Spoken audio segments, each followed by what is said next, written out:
Locals in the small rail town of Briar's Bend warn travelers about an entity they call the Rag Thread Man. They say he doesn't walk, he drags, as if pulled by the weight of all the torn fabric trailing behind him.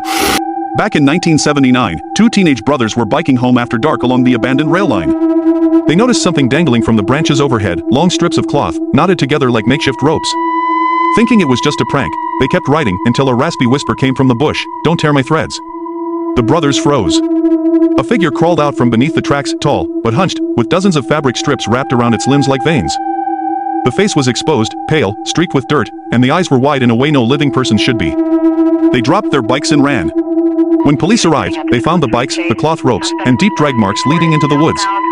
But not the Rag Thread Man. People say he was once a textile mill worker who lived alone after a factory explosion left him disfigured. He stitched his own clothing back together every night, obsessively mending rips no one else could see.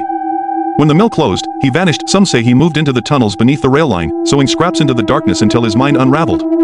Now, anyone who tears fabric nearby, ripping paper, snapping branches, even breaking thread, may attract him. Hikers report finding fresh cloth strips tied to trees in perfect, finger-tight knots.